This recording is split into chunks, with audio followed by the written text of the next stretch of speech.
there's no accidental Oh. product placement.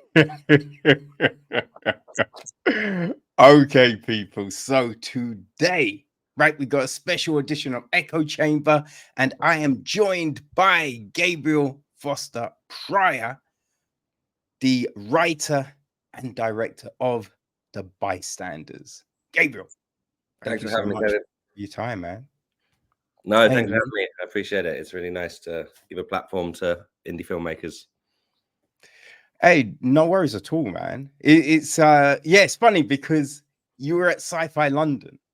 Yeah, that's right. In 2023, and so I was covering Sci-Fi London, and it was just like trying to, you know what I mean? Because it was trying to get conversations with people, but it was like difficult. So we didn't touch base there, but because of the great Matt Holes, we got to talk now. Oh, that's great. Yeah, the nice thing is that we did the Sci-Fi London Film Festival, but now we've got the film coming out on digital. So tomorrow, which is the 12th of May, it will be on iTunes, Amazon Prime, and Google Play Store and Microsoft Store, which I didn't know was a thing. Microsoft, you can watch films on Microsoft apparently, but that's better because now we can chat. And then if people like the sound of it, they've got it somewhere they can actually watch it, which is cool. But I remember watching. I don't know. I think I have like a Google alert or something set up for the film, so I think I got access to watch some of your feedback from that film festival. So it was really interesting, and so it's really cool to get a chance to talk. Yeah. So obviously I went back and checked out the review from back then. And I would say, right, because look, there's times you do this, and like especially when you're covering a festival, because you're watching so many films in a day, and especially when there's short films and everything like that. Yeah. You know what I mean? Sometimes you're not, I guess, in the best frame of mind with things, right? You don't look at everything and break it down, and especially sometimes when you see it and then you have to go and there's maybe you're traveling home, and so it's like the things that you think about, what you want to talk about, you don't always hit those things, right? So I looked at that and I was like, you know what, I didn't actually talk about the things I really liked about the film, and there was a lot I really liked about the film. Oh, that's right cool.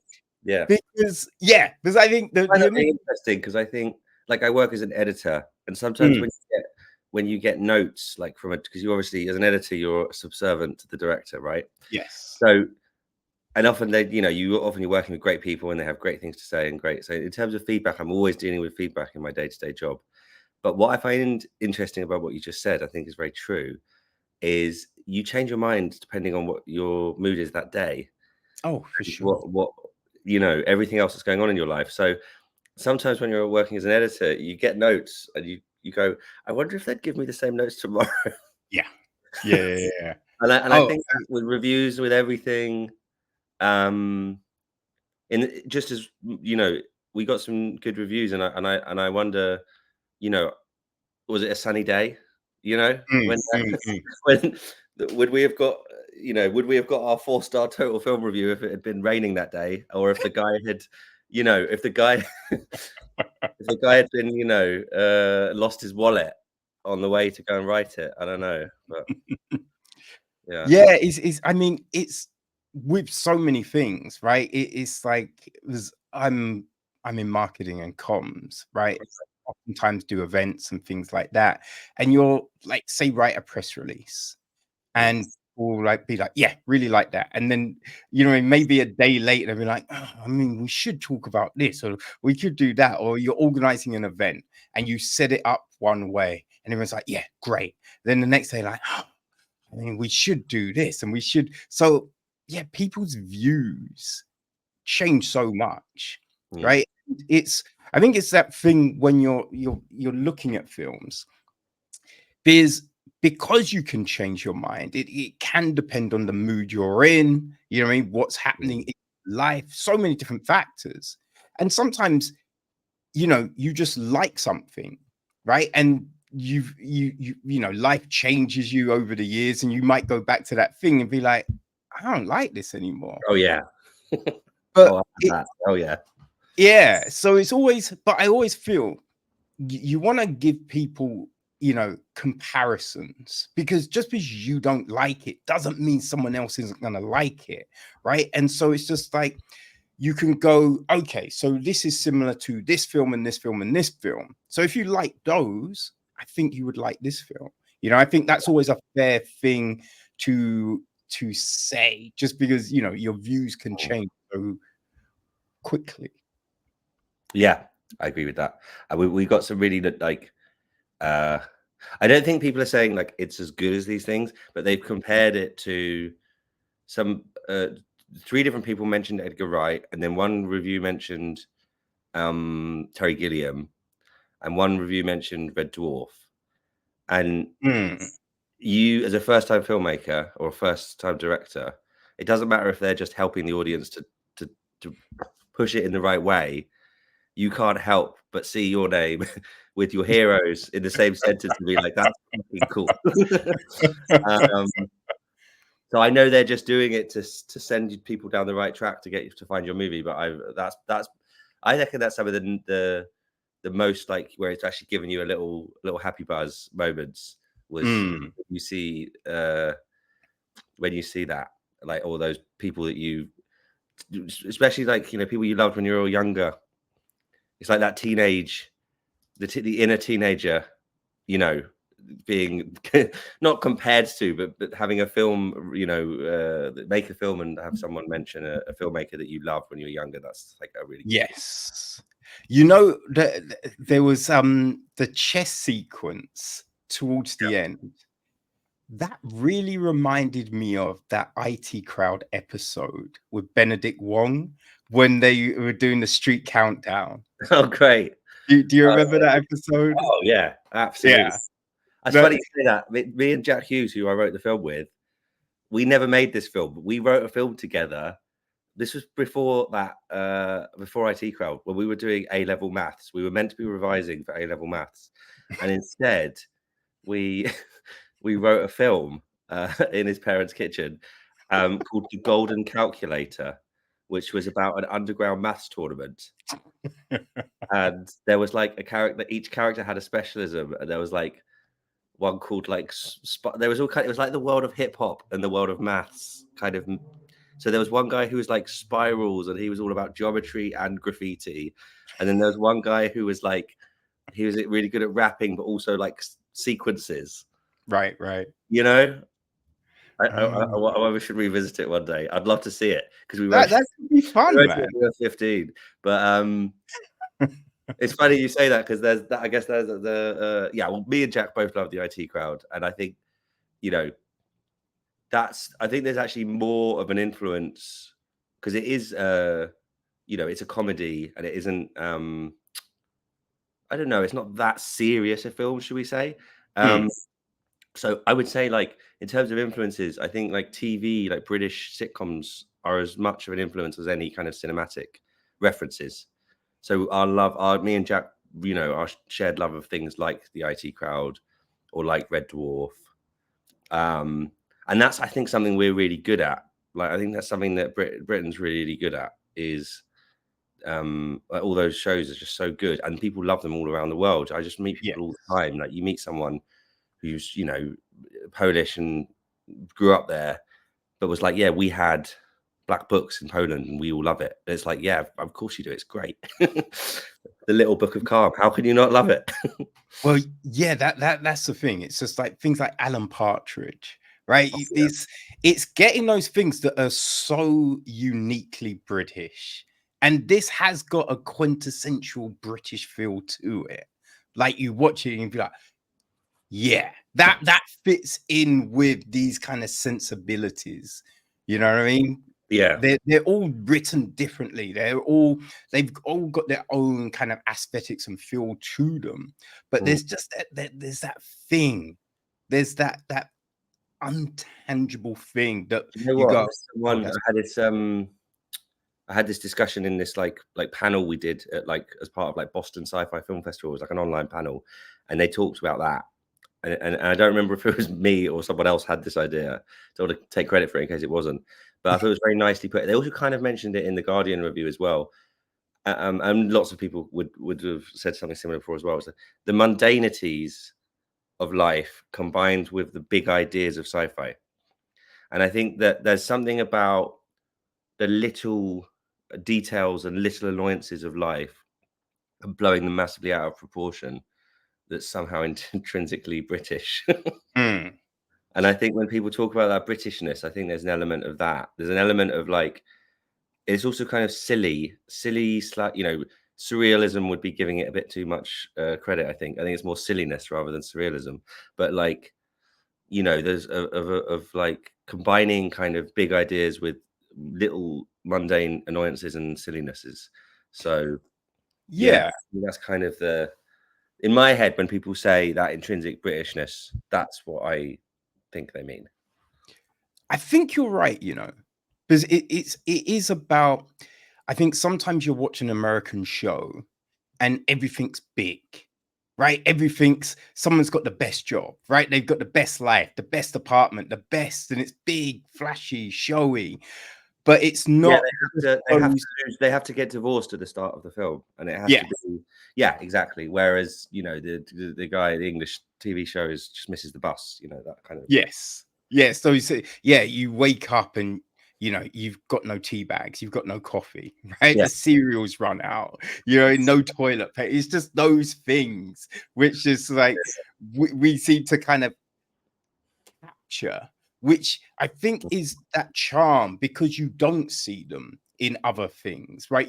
People never seem to go to the toilet in a big tempo. You never see Vin Diesel going, right, we've got to drive through. Shit, I need a piss. I've ever seen that if I go to the toilet in the film is Synecdoche, New York, the Charlie Kaufman film. I remember you just see Philip opposite. At some point, Philip Seymour Hoffman just goes for a shit, and you're like, maybe I don't need to see that in films. Maybe I see why they haven't been doing it. Now I see it. I'm like, could have not seen it. I mean, I have been fine.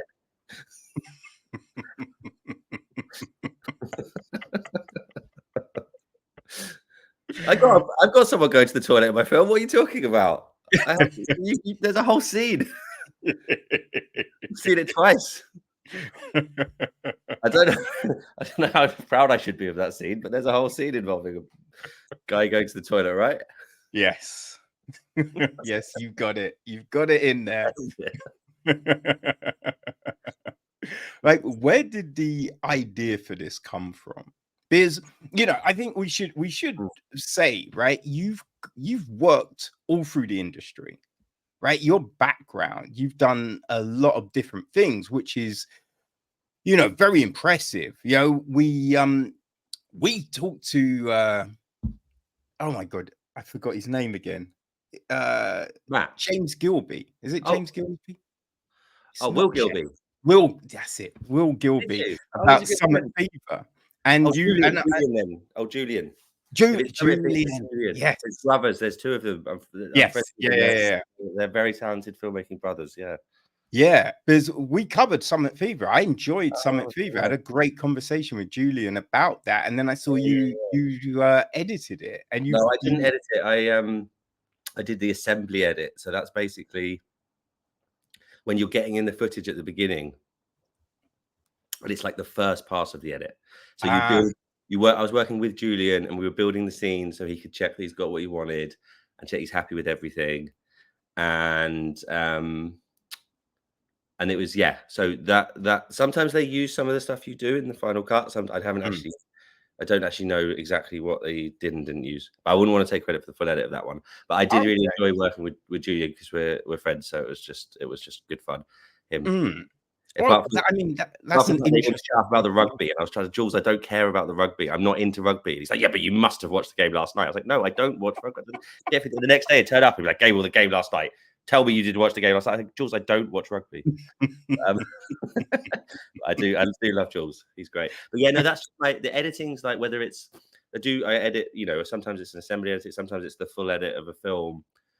Sometimes I just do like a trailer, whatever it is. But like that's my job, and it has been for like 10, 15 years, and I don't really have another one. So I'm kind of, I have to edit films, or I don't, I can't pay my way. So so that means I've done a lot of stuff, and I've done a lot of eclectic stuff. And I always find it interesting when I hear people talk about like, how do you choose a project? And I like, you choose a project? I'm like, I don't choose a project. I get given projects. And sometimes I'm lucky, like with Summit Fever, that it's something cool. And I get to meet, lots of great people. But yeah, I think in the end, what that means is you look at my IMDb, it's very eclectic, I would say. And I think that's just a result of being more of a kind of, some people maybe have something else that they do, and then they edit when they get something they're really passionate about. I think a lot of the times people are assistant editors, and that's their job. Assistant editing is like all the kind of the technical aspects of like importing footage and syncing and labeling and managing. And it's a whole craft in its own right. So a lot of people might do that and then wait for the right film to come along and then be the editor of that film. But because I never really did assistant editing, I've done a bit, but not much. That was never really a job. So it was more just a case of lots of editing of lots of different projects. But I think, working with lots of people, including Julian, is really a good, people talk about, oh, as an editor, like, how does it help direct? And I think one of the main things is actually you've seen so many other people do it, and everyone does it differently. And what that makes you realize is that there are no rules, so you can do it however you want. And don't listen to anyone that tells you have to do it this way or that way, because any book that says you have to do it this way, or any podcast you listen to that says you can't do this, if you're an editor, you've seen a director break that rule, and it'd be fine or be better. So this whole thing, like I had an editor I worked with, a really talented editing duo, actually, a couple who direct together. And they like to do lots of takes with their actors. And when I say lots of takes, they don't give them notes in between. They just do a series. Right. Very effective. And I watched there's lots of other reasons why they get great performances, but that was one thing they did, which was very effective. It's just this sequence of, it just gives people just get into a kind of rhythm with it, and it almost get lost in it a little bit, kind of, kind of maybe helps the actor sometimes to kind of just get caught up in it. But if you listen to a directing masterclass, they'll tell you never do another take without giving them a note. And I would have listened to that, because you meant to listen to experts. If I hadn't have edited these films, I would have just gone, oh, I've got to give a note every time.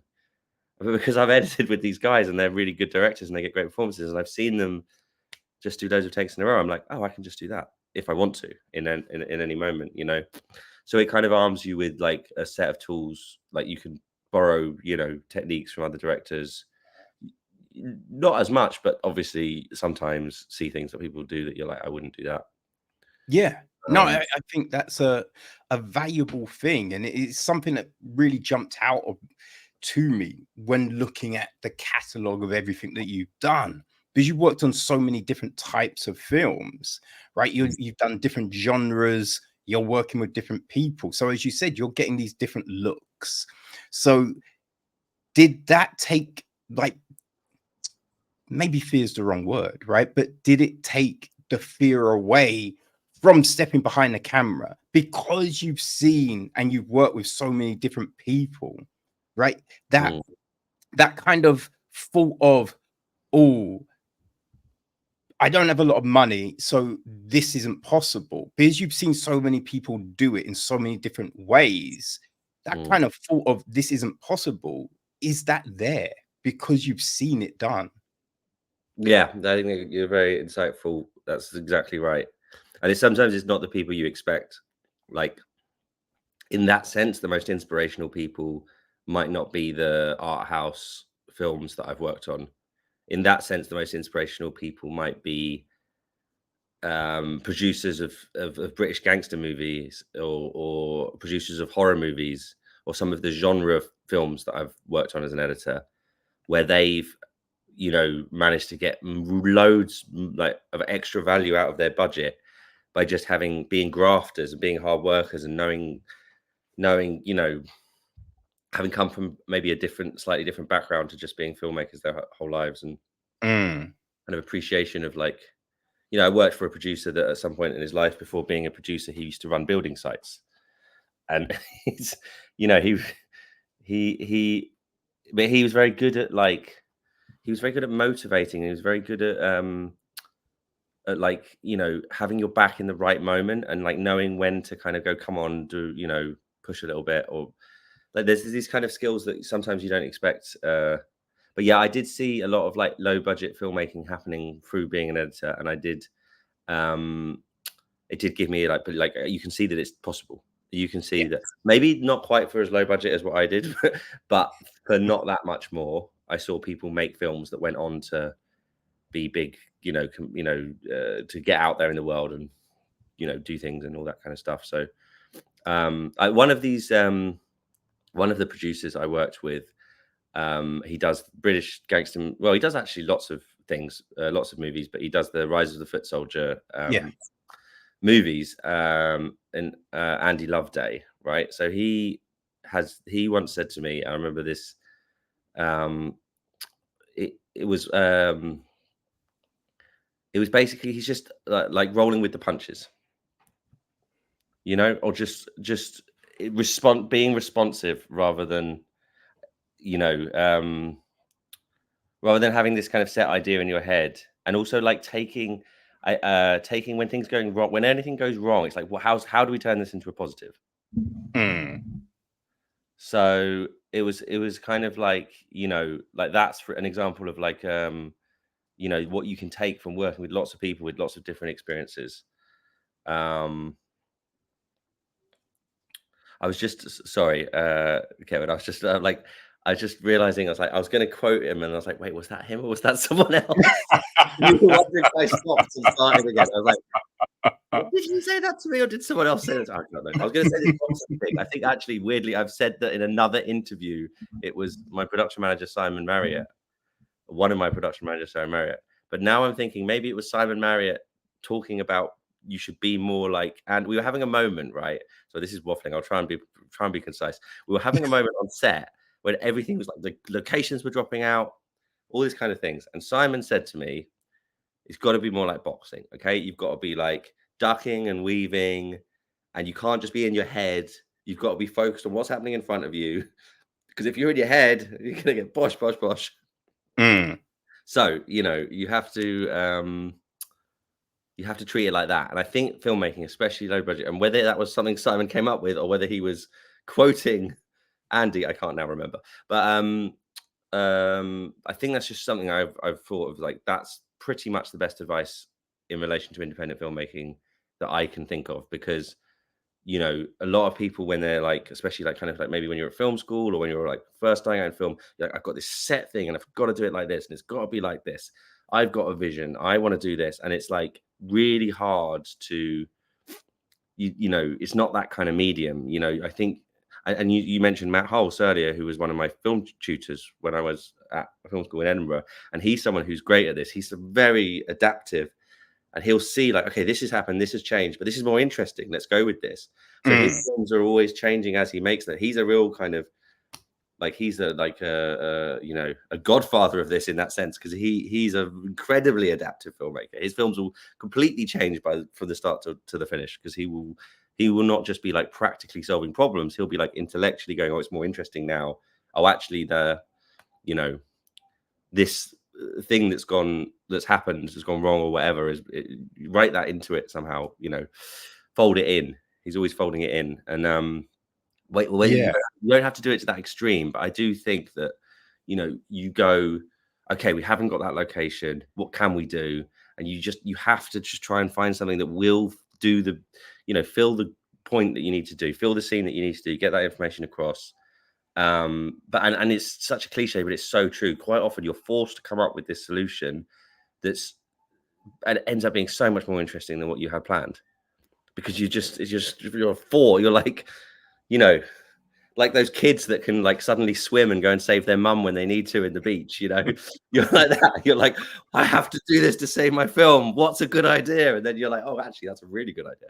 You know where it comes from, but you kind of you have to So yeah, lots of lessons learned from lots of people. But I think, you know, I think I would have, if I'd tried to make a feature film straight out of film school, having not worked in the industry, I think I would have been more like one track minded, or more tunnel vision about like really trying to do, one set thing, and it has to be this one set way.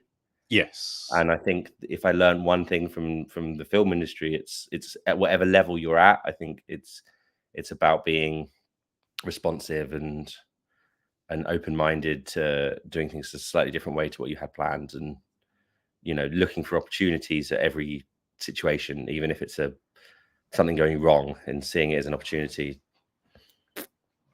Okay. Like, did you always want to direct? I definitely went to film school to be a director.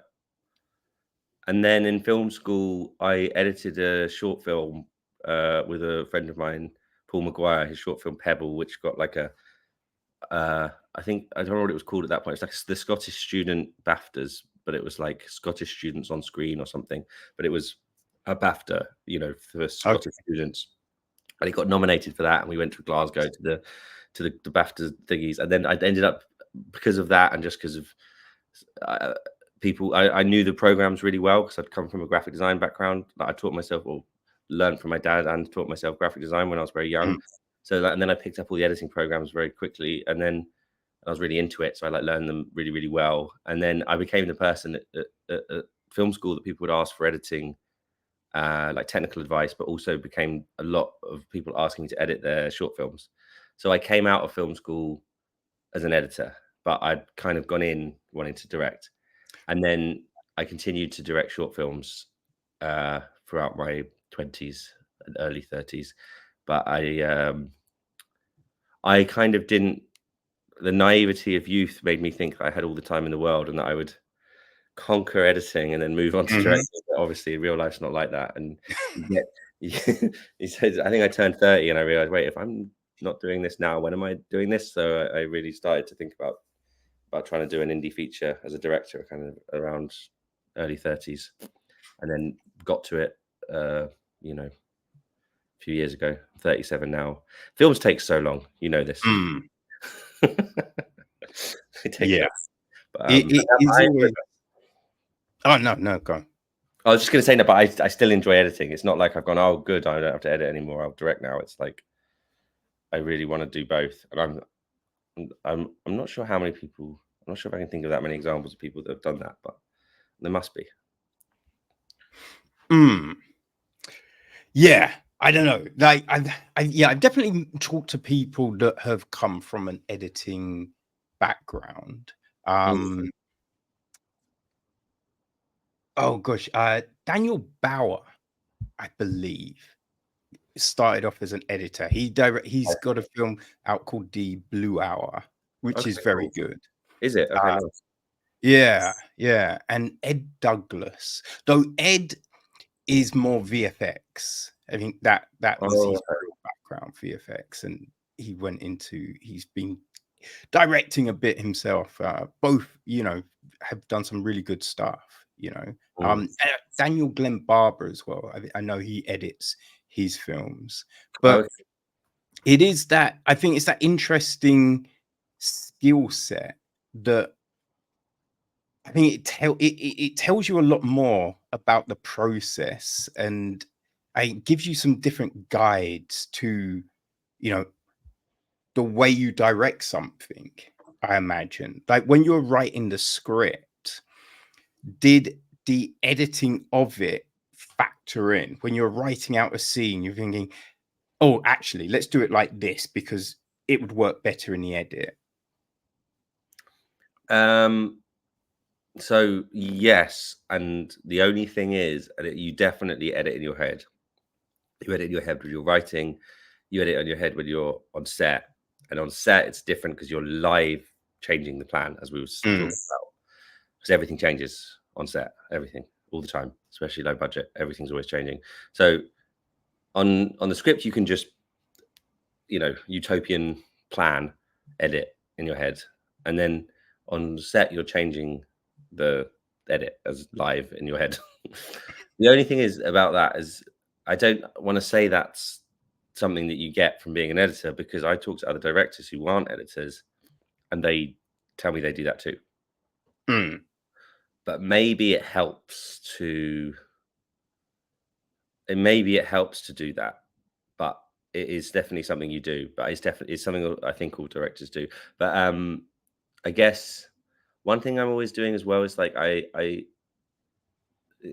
you're ticking off everything that you've got as well. So you've got the actual, like, okay, how are we going to get from, you've got the grammar, so that are we going from the wide to the close up? Oh, that shot, is it going to go round, are we going to cross the line if we, or if we do deliberately, where, and, where are we changing perspective? Like, is this now seen through this character's eyes? Are we doing, all that kind of grammar stuff? You're doing all that.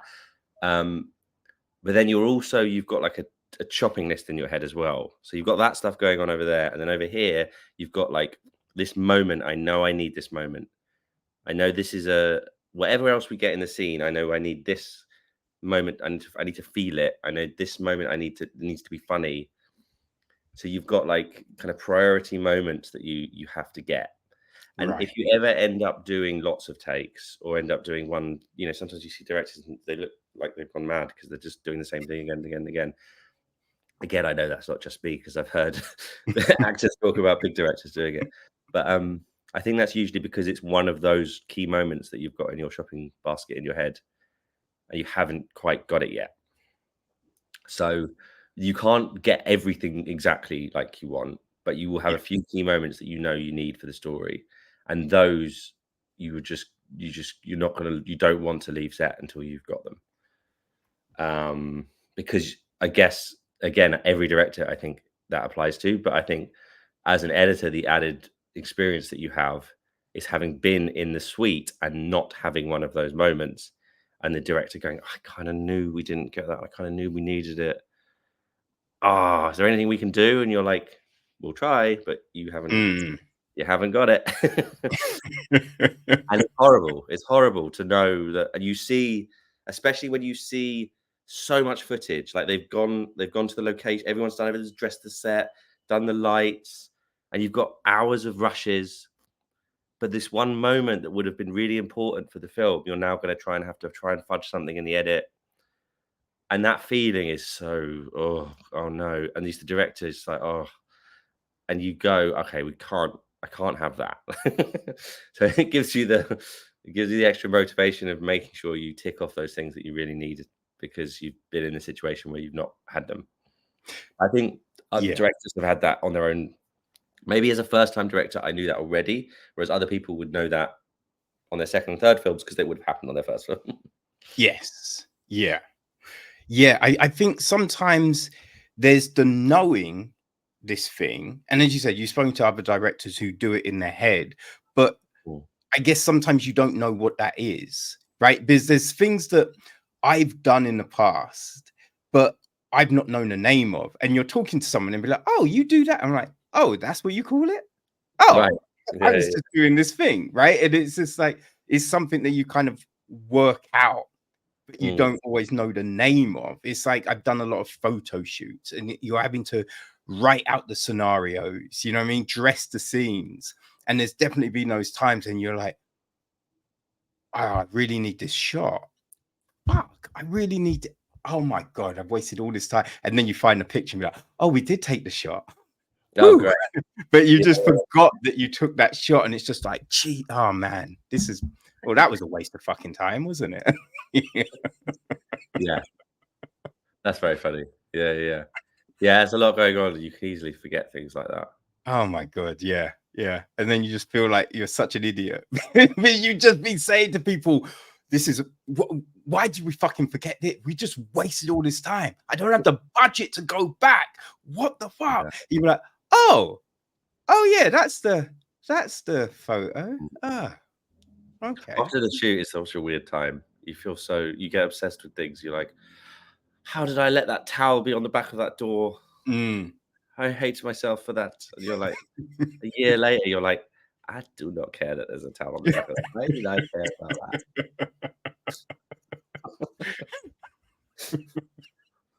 I do not give myself, like, the few weeks after a shoot, I do not give myself an easy time. So annoyed at myself for all these tiny things. Some of them matter, but lots of them don't. Oh, god damn. Yeah. I can only because I've organized events, and in the moment you're just like, well, this is shit. Like, is anyone here? Is anyone enjoying themselves? This was just, god damn it. I know I should have done that thing, and we should have advertised there, and we should have done this. And then you see someone and be like, yo, this is fucking great. Awesome. And you're like, what? And you see someone and be like, someone, I think they're fucking with me. They said this is good. And they're like, yeah, this is great. You're like, Yeah. I don't know It's what's so much happening. easier to believe this is bad than this is good. Mm, For sure. yes. If someone says that's bad, I go, yeah, that makes sense. I thought that actually myself. Yeah. So it's good. Yeah. Maybe. Yeah. No. Going into the filming, what Yeah, did you that's a good idea. kind of think was gonna be the biggest problem for you? And what In kind of what aspect? maybe was the biggest headache? In what aspect of it? Of just anything, man. When you know, when you're like going, oh, I think we're gonna have a problem with this location, or I don't Okay. think we've got enough days, or you know what I mean? You just have those preconceptions sometimes Yeah. going into something, but then it turns out Yeah. that was not a problem at all. Um, all of those things, like they were all. There was so many things like that. Locations, casting, all of the things.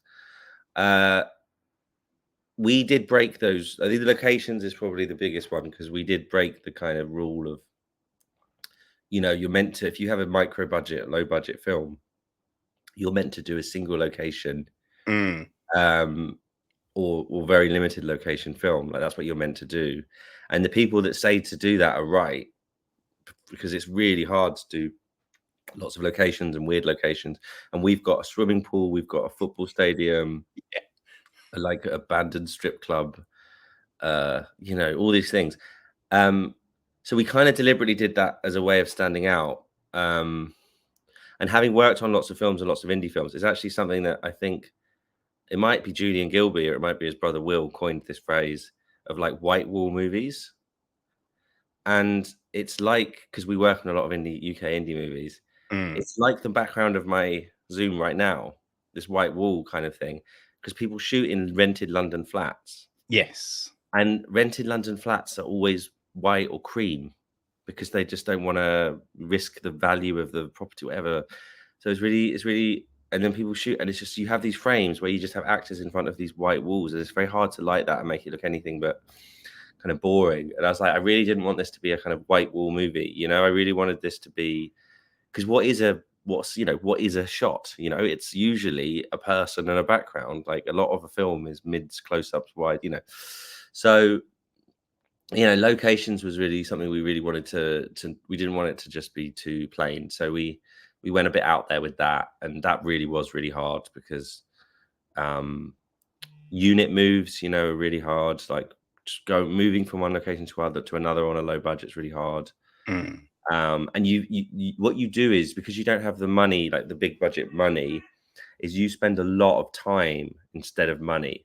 So we had a location scout called Cam, and me and Cam would, and the producer Louisa as well was involved a lot in like finding locations. And we spent a lot of time going through and like looking at loads of options until we found someone that would let us do it and let us do it as something we could afford. So that's all great, but it took weeks and months to get to that point. Yes. And then if one of them falls through, you don't have weeks and months anymore. And the alternative is 10 times the price because you've gone out your way to find a cheap one. So it is fine if nothing goes wrong, but in a couple of cases we did have location dropouts, and that was a giant spanner in the works. And that was the point where you have to like really think on your feet and start like, changing the script on the fly, or trying to change something to look like something else, So that's really hard thing from a filmmaking point of view. That's quite practical, but I think that was, and we did, with from the more of a creative side.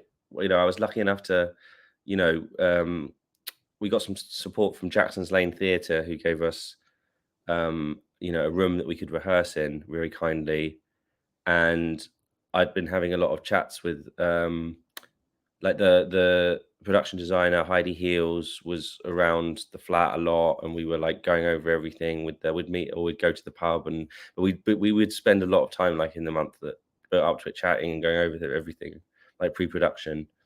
So we did kind of a lot of the creative stuff. We did a lot of prep, and when it came to the shoot, it was kind of just let's now just execute what we already had planned. Everything's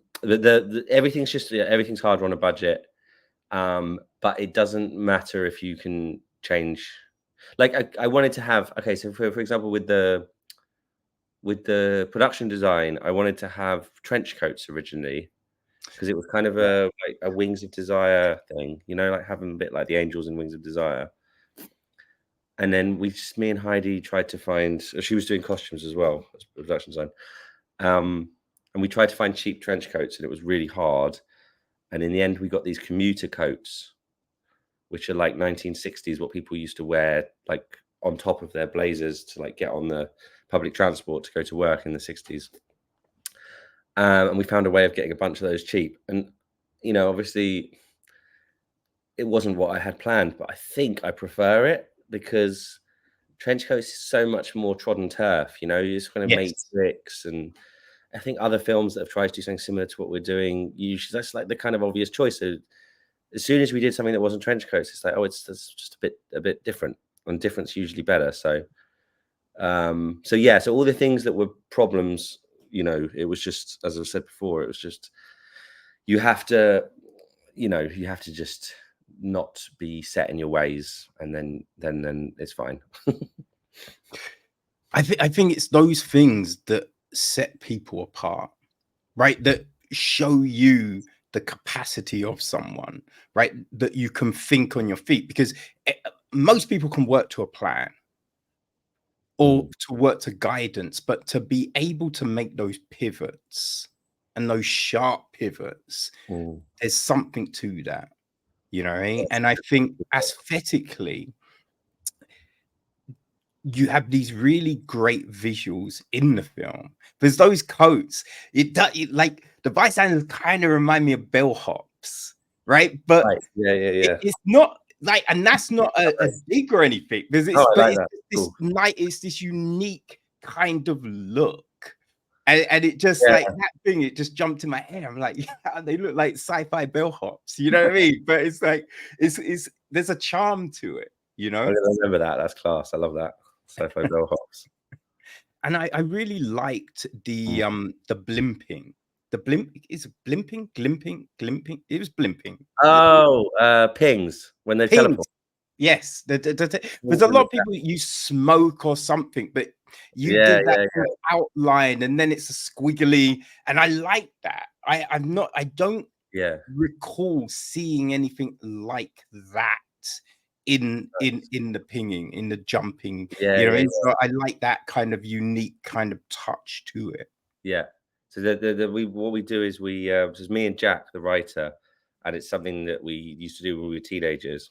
And he made pieces in this way for his like digital arts degree and stuff as well. And then I went off to film school and carried on doing a bit of it as well, encouraged by Matt, because Matt loves that kind of Matt Hulse, who you know, really encouraged me in this side as well, which is the hands-on stuff. So yeah, but me and Jack did it together for this film. We came back to, because we wrote it together, we were like, this is a thing we both like. We both did it together, and we both done it separately. Or Jack's like does all of the actual drawing over the top of them, like when we see the larger ones, which are like where there's actually like an outline around their face and stuff. Yeah, that's all Jack. The drawings all Jack there. And generally the split of the work is, I'll tell you what it is quickly. What it is first is you print out the frames, and then you paint or draw on top. You print them out kind of low contrast, and then you paint and you draw, and so you kind of got like a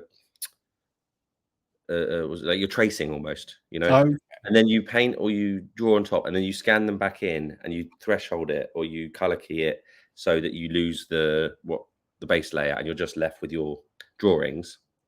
And then there's an element of computer tweaking, which is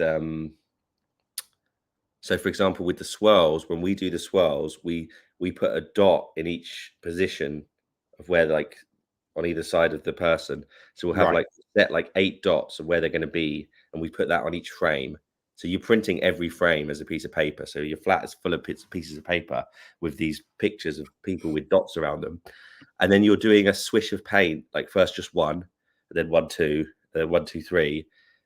But obviously then you have to, when you've got the swishes, they're not going behind people's bodies and around their arms and stuff. You're getting a really natural, nice swish because you're doing it with your hand. So then you scan in the swish and you take it into Photoshop and you delete anything that would be behind their chest or around their arm. So you get it to actually go round them. And then the painting we kind of both do. Usually I do more of the computer bit, and Jack does because he's a good illustrator. He does the drawing of outline of their faces and stuff. So yeah, I like that handmade kind of aesthetic. And I think what I've said before is, which is because it's the truth, is that we didn't want to do like a low budget version of a Marvel special effect. So we wanted to, we didn't want it to be like that thing where it's like you say with the smoke or the, but like, we didn't want to be something that you've seen before, but our slightly less good version of it. It's like, let's just do something completely different, and then it will be. And because we had worked, me and Jack had done this together, and we were writing the script together. It was during the writing we were like, oh, and when they teleport, should we do the rotoscope thing? So it was really early planned in, and we do that for the teleporting. We do it for the pings with the little finger where there's a little. I love that stuff. If I could do the movie again, I would somehow have more of that kind of stuff in it. Actually, that's like the bits that I love as well. So it's fun. It's fun and it's unique. So it's like your little signature now. You know what I mean? And I think it's those kind of elements that really help make a film stand out. I should flag up like there's also another person involved, my brother Frank. When there's like, the one where he first turns from black and white to color and the whole background goes. So that's my brother Frank doing and he does that on the computer in After Effects. So when the larger scale ones, he's involved in that as well. So just trying to flag up his kind of involvement in that side. So you've got lots of it's it's fun. It's one of the more fun elements, in terms of the making of it. And it's not just it's a collaborative thing. And in that one, where we wanted it to change from black and white to color. And again, we knew you're going to have to kind of do it on the computer, but we wanted to have an organic feel. So Jack came round, met up with Jack and my brother, and we dropped green paint, like from a height onto a bit of paper, and filmed splashes of paint. And then Frank had that as elements. He took it, and by the time it was done, it was almost like, I'm not sure how much the weird iPhone footage of blobs of paint actually ended up there. I think quite a lot, but not that much maybe. But he had these kind of, to start with, at least he had this kind of thing we'd done by hand. And then he used that as a mat, like a key mat, and like layered lots of them on top of it. So you start with just like one, like blob, blob, blob, and then loads of blobs until it fills the screen. But then you've got an image that goes from white to green in this way. And then you key the green and you use it as a transition mat. And then it goes from black and white to color, like. But the way it goes from black and white to color, there is some of the original movement of paint hitting water in there. So it's all happening in frames. You're not really registering, but there's an organic kind of handmade-y quality to the movement that feels, you can sense I think Matt would tell you can kind of always sense when that's real and when it's been faked. If you see a hand-drawn effect where like text is being written out, if you do it yourself versus using a computer hand-drawn effect, like we're really tuned into that, I think, and we can always tell if someone's faking it. Okay. And that's something I remember Matt saying and like feedbacking on either mine or someone else's experimental film piece where someone had kind of gone for a handmade technique but had slightly cheated, and he was like, we know.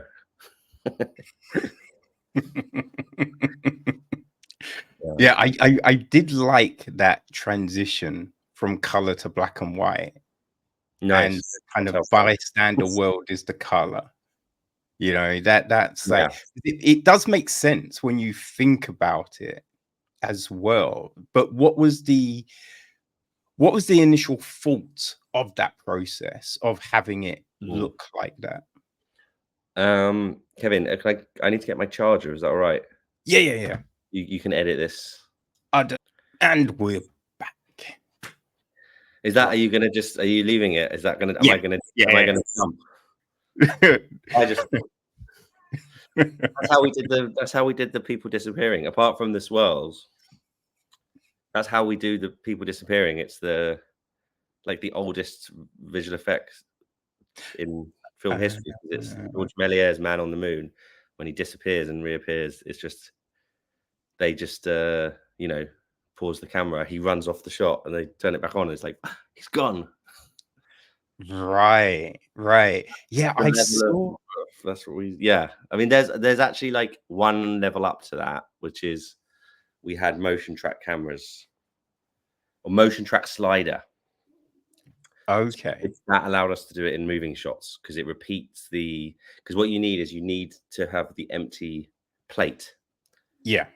And then you need to have the action. And obviously in a still, you've just got okay, this will be fun, right? Just let's just do it as a little test. Okay. So when I click my fingers, press the pause button. All right. Okay. Oh, and he's gone and he's back.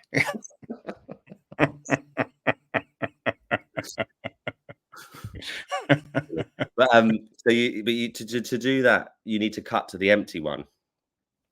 So on a still, that's very easy because you literally just stand out frame and you've got the empty one, leave the camera rolling, and you've got the empty plate. But you can do that on a moving shot, but you need to have like a motion track slider.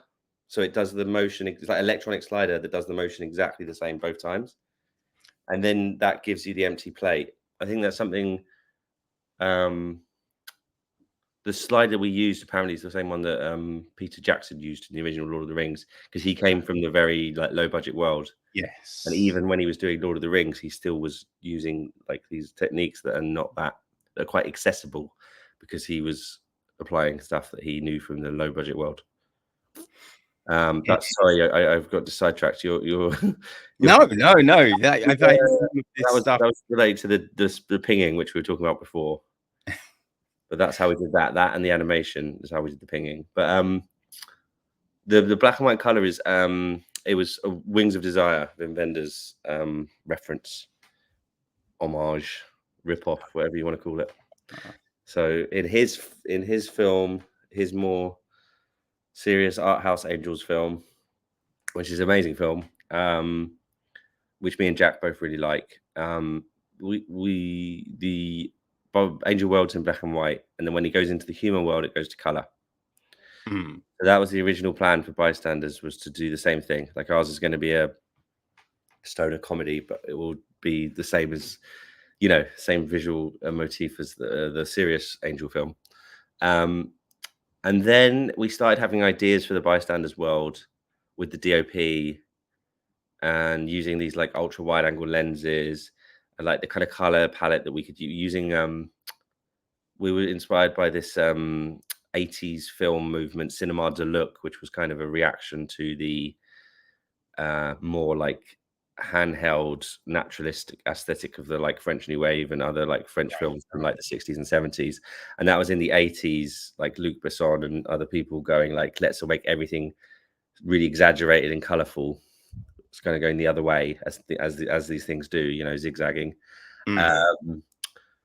And so we were kind of like, we had all these ideas, and just the cinema de look thing is like, what they do is like motivated, really colorful lighting, but motivated. So you just always find an excuse, but you have like really washed out, everything's really blue, or everything's really pink, or everything's really green, but you're massively giving yourself creative license, but you still have to find something in the frame to motivate it. So it's not just you're imposing the look on the image.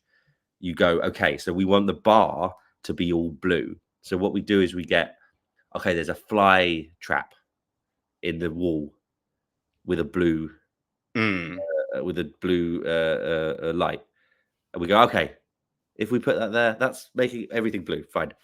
And, you know, of course, one fly trap with one little light is not going to make everything blue in real life, but it's just enough to give your brain like, okay, this is not like, you know, to use more French New Wave phrase, it's not the camera stilo, you know, it's not like the filmmakers are not imposing it. It's like, oh, it comes from the world.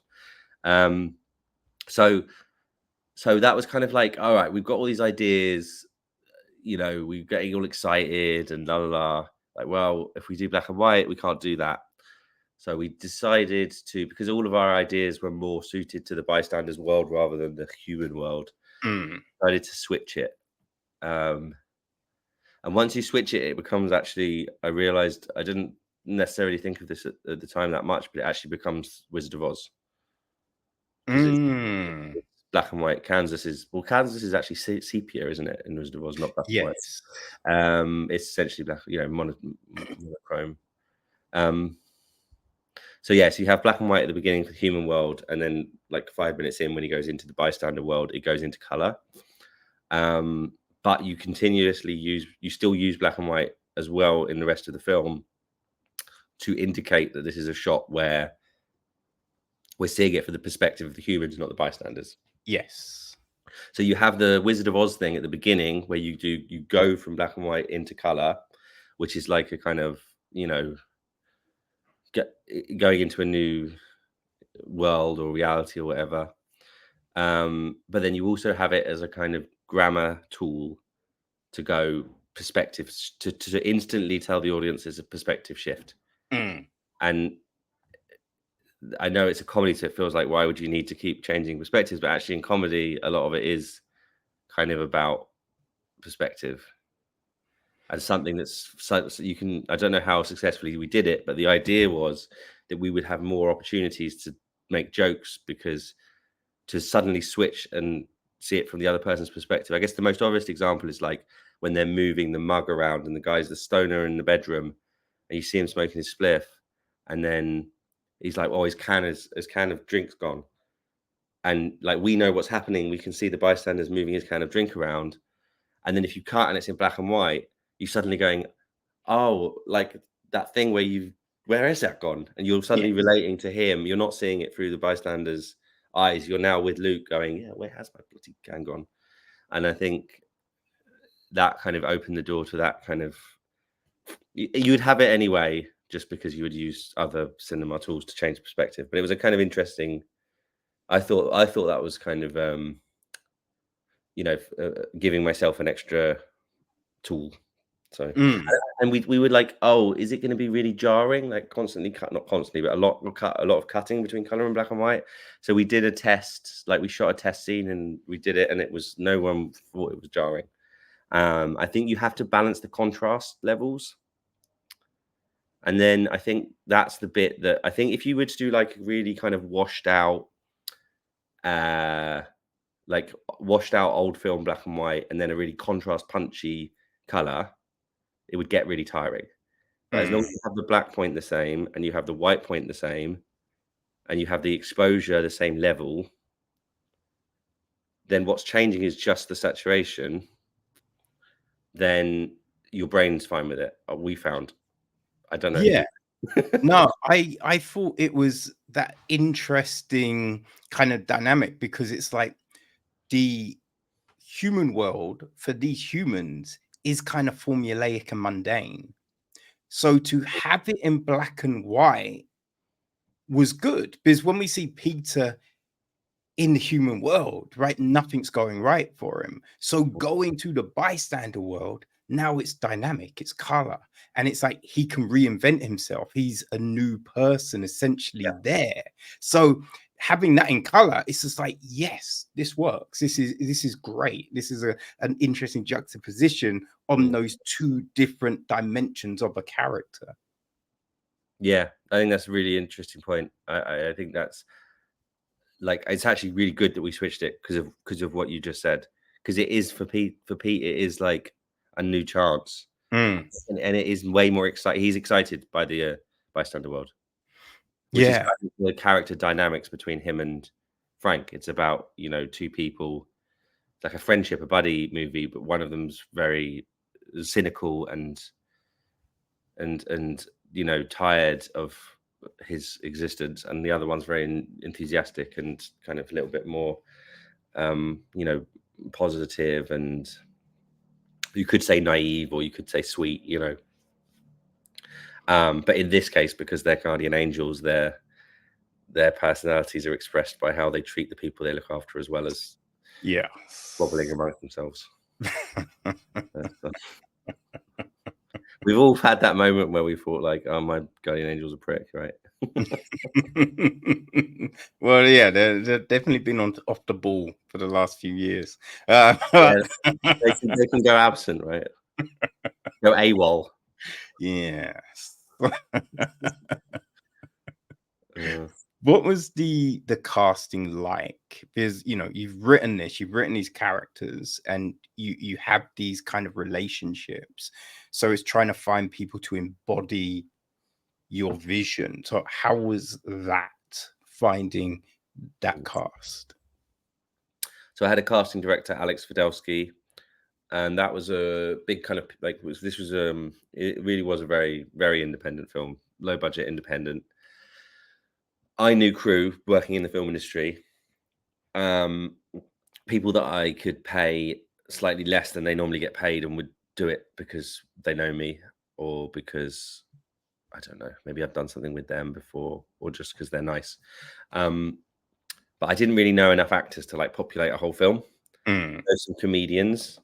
I've known Sean a long time, Sean Walsh, who's in the film, and I'd known like Marek Larwood was in a web series I did with Sean, and he was in that.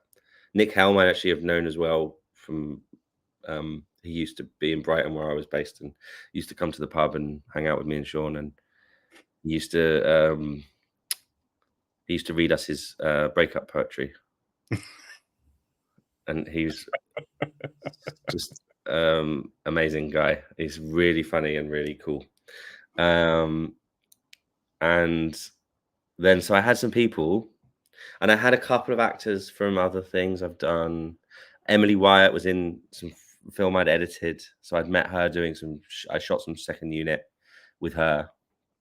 And then there was Alex Fidelsky, the casting director. I think that was like so that's like some key people, but there's still some people to cast, but then there's also a whole world of supporting cast.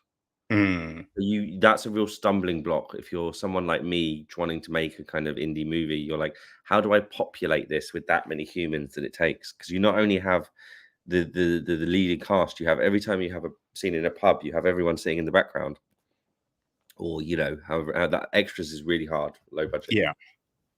So what I did is I met Alex Fidelsky, and he runs a film acting school, The Real Scene. And that was kind of, that really unlocked the last piece of the puzzle in terms of like, oh, you know what, we can actually make this, because he has teachers that teach at his school who are like established actors. So Frank Harper and David Shaw, Steve North, really kindly were in the film, despite the fact that it was an indie. And they're like, you know, people that have been in really, you know, big things.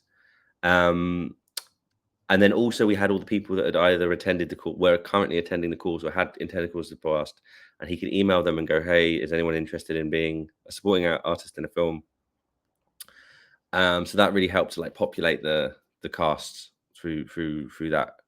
So, and then we did like a normal casting process in terms of Alex, you know, the roles that I didn't have people already in mind for, he put out casting calls for, and we got tapes. And then that's, for example, how we found Scott Harron, who plays Pete, was just someone that just sent in a great tape, and he has a background, you know, he's lead in Wizards vs. Aliens, which is a BBC show written by Russell T Davies, the modern Doctor Who showrunner.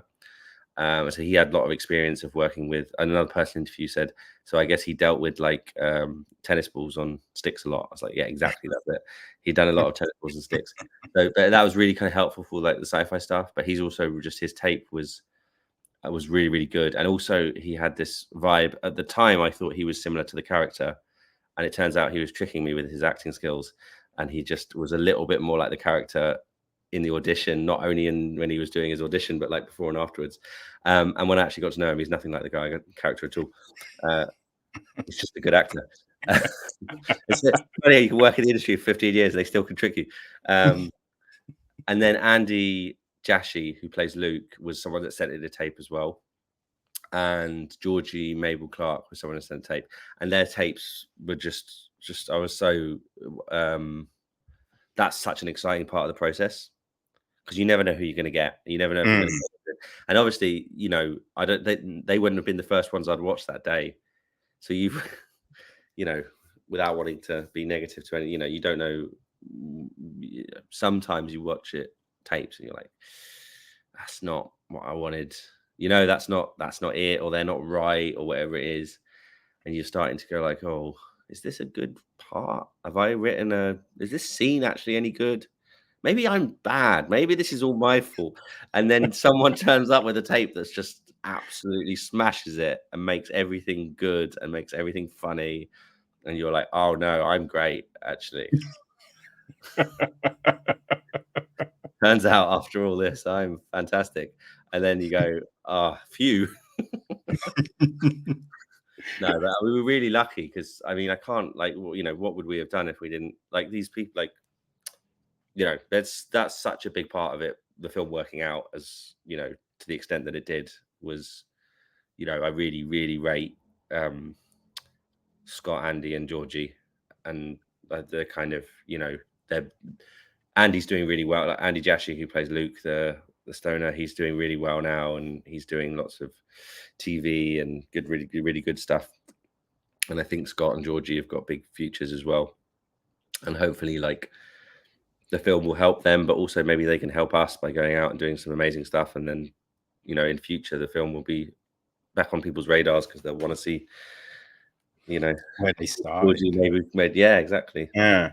But yeah, so those guys were just tapes, and then yeah, so that was it really. So we got Simon Marriott, one of the production, like, kind of associate producers who did various bits of helping.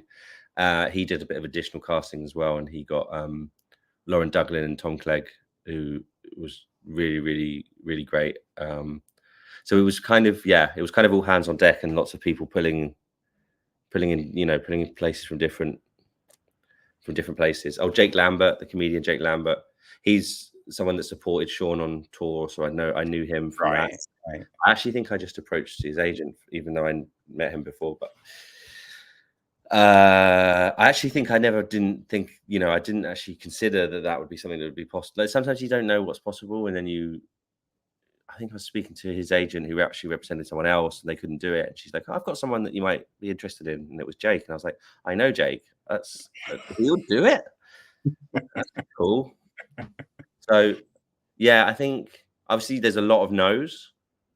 There's a lot of people you try that just are like, you know, in hindsight, if I could do this all again, I'm actually super happy with my casting. I probably wouldn't do anything. There's no need to do anything different. But one thing maybe from a kind of advice point of view is, I could have asked more people, and I could have asked even bigger. There's not really any. You don't want to waste people's time. You don't want to come across as like you don't know how it all works, and you know, you feel a bit stupid asking. You know, because at one point, like, Nick was going to play the skateboard factory manager, so I was looking for someone for Bill, like the mysterious bystander Bill, Right. And I was gonna I remember at one point I was gonna email, like, try and get hold of Ray Charles. Oh, okay. Yeah. But and I did. Oh, who else did I? Maybe I shouldn't like go for actual names, but like, and there was lots of people we thought of, and we were like, oh, he would never. I mean, it worked out really well, because in the end, David Shaw did the skateboard factory, and Nick did Bill. Perfect, and he's really cool. So yeah, but I just think you never know. And also even with Nick, like what, he's doing, he's got his own show, Uncle, which is brilliant, and done some really good award-winning films, and he's like a successful comedian who's had his own TV show, and also like it was a surprise that he would do it, even though I'd met him before. But you have to ask. If you don't ask, you don't know. So I guess that's what I would say is just really be really nice about it. Go through the official channels, maybe don't pester people on. You don't need to, and I think people always respect that as well. Even if it's like, look, I haven't got enough. Like, this is not a normal. Like, this is a lower than your usual rate amount of money. Whatever it is, if you go through the official channels, you go through the agent, then it means that the agent will get, and I mean, they probably have a certain time of the day that they look at the emails from their agent, whereas you're just messaging them, they're like, I'm in the middle of my shopping, and what's this message, Yeah. I don't know, just that's something that I'm not sure how I did it exactly. I did it differently every time, I think. But I think I was always kind of thinking I couldn't go through the official channels because I didn't have enough money. So I was trying to like message someone on, because I was like maybe friends with people on Facebook already or something. But then something happened where I had to message someone's agent, and they were really helpful, really responsive. And then I started kind of changed my tactic about halfway through and just started messaging people's agents. And I realized that I think that kind of people would like the formality of that. So yeah, it is a tricky thing, right? Because I think sometimes if you go around an agent, the agent could feel a bit out of way, right? And then they'll be like, I don't think that's a good opportunity for you. But if you hit the agent in the right way, they can be like, you know what, I think this would be good to do.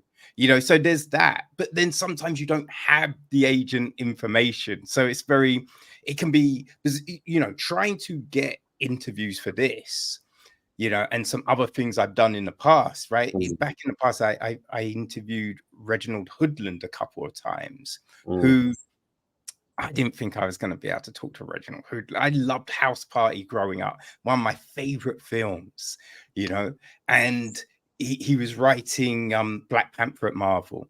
And I was an editor on a comic book website, Comic Book Bin, Herb St. Louis and the crew there.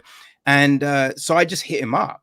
I was just like, hey, do you want to have a conversation? And he was like, yeah. I was like, wait, what? And that was great. Other times I went through Marvel editors to get interviews with people. So it's a different thing. And with this, sometimes you email people and be like, would you like a conversation? And you hear nothing. And other times, like Felicia Pride was just like, yes, I will talk about my film. And that was just like huge, right? And it, what I mean? Like Marcus Flemings and different people like that who very graciously will respond, and you'll work with, sometimes you don't hear anything, but yes, sometimes you mix it up in the sense of sometimes you'll do it a little bit more officially, and sometimes you'll just message someone on Facebook or whatever. Yeah. Sometimes I'll message people. Sometimes if I'm working with a PR agency, I'll hit them up and be like, is there any chance of talking to this person? But then other times I've done that and had, no, they're not doing interviews. And then for whatever, chance I've bumped into the person, right? I've started to talk and be like, oh, yeah. It would have been great to have a conversation. Be like, oh, I'm down. I'm like, oh, because these people said no. And they're like, well, that's weird because I would have done. And you're like, huh. So it is there's no right or wrong way sometimes, but I mean, you always have to be respectful in whatever you're doing. In any approach, you have to be respectful, Yeah. And don't be 1% RC if you get rejected. Like be 0%. You have to be exactly. Never know. There's always reasons. There's always, but yeah, I think. Shout out to Alex Videlsky who did the casting, because I think he did a really good job. And I think that's one thing that people have said, that The thing is about it, sometimes you feel like you're arrogant talking about your film and thinking about things you like, but it's other people's work. You know, like, oh, I like my cast. I think they're really good. It's like, well, I like Alex Fidelski, the casting director. You know, he's got to take a lot of credit, and those actors were good because they're good actors. The weird thing about being a director is you realize that a lot of it's just letting other people who are good do their good stuff. Yes. And then if you talk about how my film's great, I love this actor, I love this performance, I love this moment. He's a bit full of himself, isn't he? It's like, no, Well, none of this was me. no, but I think it's the way people go about it, right? Because, you know, for instance, right, there's a lot of actors and they'll talk about a film and they'll be like, yeah, I did all my own stunts. Yeah, I did the thing. When they Right. didn't, but they're taking credit for it. And it's insanity, right? So it's the one thing that always stands out for me when I'm having these kind of conversations or I hear people talk is when they give flowers to all the people that helped them. You know what I mean? And it's just like, because you're talking about the film, it's your film, so you got to be proud of it. You know what I mean? And you should be proud of it. It is a really good film, man. Let me just say that it's a really good film. And just the aesthetic of it, the way it's been edited, all of those things are great. But the supporting cast, because sometimes you'll watch a film and the main cast are superb. The supporting cast, if you're like, well, that was a clunky conversation. Like, that was a weird interaction. But with this, no, all of those elements work. All of those elements work. That. That's how I feel. I feel like we got like, you know, the supporting. Yeah, I feel like that. I feel like nobody's letting us down, which is really, really cool. So it's just, you can just, yeah, I think that really helps to bring it to life. And yeah, and then Alex, the casting director, has to take credit. And I mean, like I said, you know, the things I like about the film is, I think it's like, you know, hopefully it's like a relatively, you know, fun watch. I would say I don't think it's that, you know, serious in a way. Like we were talking about earlier, it's kind of got a silliness to it, which you could, you know, you could say, like, you know, or maybe one day I might want to make films that are a bit more serious and have a bit more, like, you know, trying to deal with grown up themes. But I mean, there's stuff in there. You know, we had ideas. Me and Jack, the writer who wrote it. You know, we had thoughts. We had things we would, but a lot of it is, you know, it's kind of a comedy and it's about being fun but yeah, a lot of the things I like about it, like you say, I mean, the animation I like about it, and that's me and Jack. So that's something that we did and we like. So I will take, you say you like that, that's cool. And I feel like, yeah, okay, no one else did that. Me and Jack did that, and Frank. That was great. And but the look, like, the visuals I really like. And obviously I let you know, I have ideas and I have discussions and everything, but I'm really busy on set. And, you know, 9 out of 10 times, if not 99 out of 100. So we actually ended up having 3 cinematographers. So Dan Svilinov, Norbert Struess, and Matt Ashford. And basically it was just like, they would sometimes, Dan would be a camera assistant to Matt, sometimes Norbert. I think there was days where Norbert was gaffer to Matt, but then there's days that Matt wasn't there and Norbert was shooting. And then but he's, you know, he shot quite a few scenes of the film, but Dad also shot quite a few scenes. It's quite unusual, but we made with Matt, we made such distinctive choices in terms of lenses and everything, and the colors thing that I talked about earlier. But the lenses thing was like using these really wide angle lenses in the bystanders world, like right up to like a 10 mil, go people right up. So it kind of had this,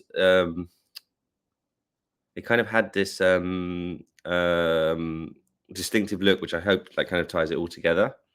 But like what I was going to say in terms of the cinematographer, sorry, it got a bit complicated because I was trying to credit. No. I realized I have to credit all of them. I can't just credit one of them. But like a lot of the times, 9 out of 10, if not more, they say, "How's this?" And I say, "Just, it's great. I love it."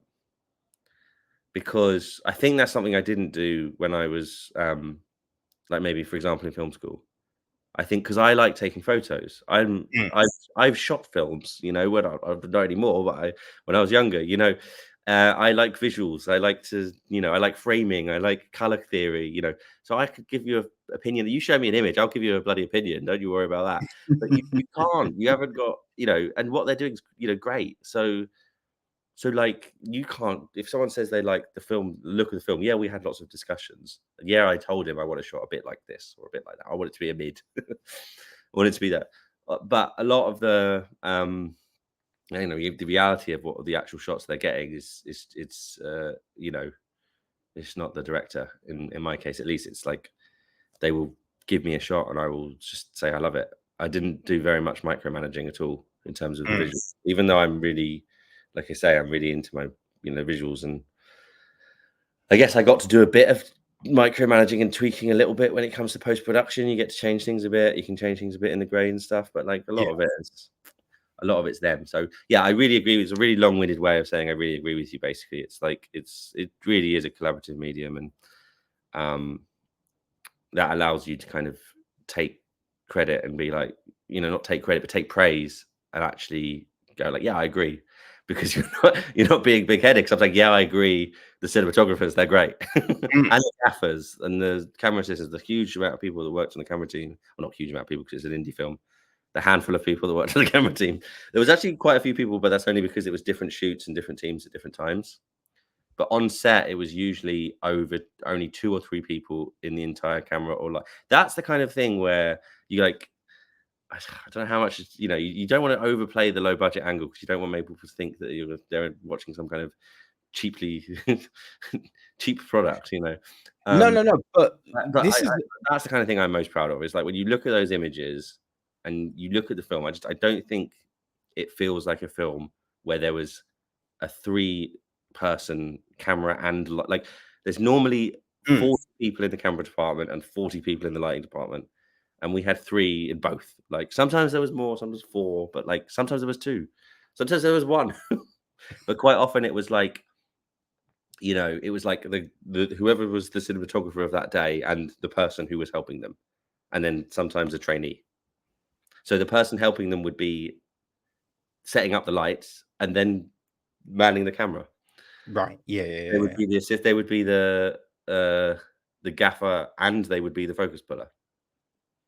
Other times we would have a gaffer, a focus puller, and a cinematographer. Occasionally we would have more, like the chess scene.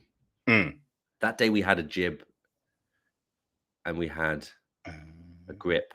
So we had a grip, and that, like, you know, but a lot of it is like, and then when people, you know, like the visuals, and I know how we did them, and I know how DIY a lot of the shots, you know, like a lot of that. We had one the day where we had this chip. It wasn't even, it's not even one of my favorite shots, but when it goes into the chest at the beginning, it was, okay, yeah.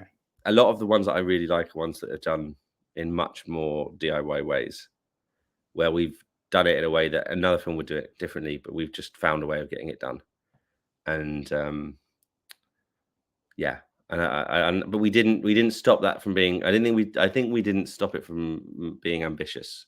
We didn't go like, I was like, oh, did you write it in mind that, you know, you're not going to be able to do that? It's like, no, we didn't. That's what we wrote it as if we had all the money in the world, and then we were like, how the hell are we going to do that? And then we tried to find kind of DIY low budget filmmaking ways of achieving it. So that was kind of the approach, and I think that's quite, you know, it was stressful at times and difficult, but there was also that stuff is really fun. Finding the solutions to the how the hell are we going to do that? Like solution finding process is fun. Yes. Yeah. When you pull it off, when you be like, maybe I can do this, and you're like, and then you do it, and it's like, fuck, it worked. Yes. So, like, there is something to that for sure. The drinks, like there's a tiny example with the drinks, you know, the like they drink like petrol. Oh, I love that. I love that.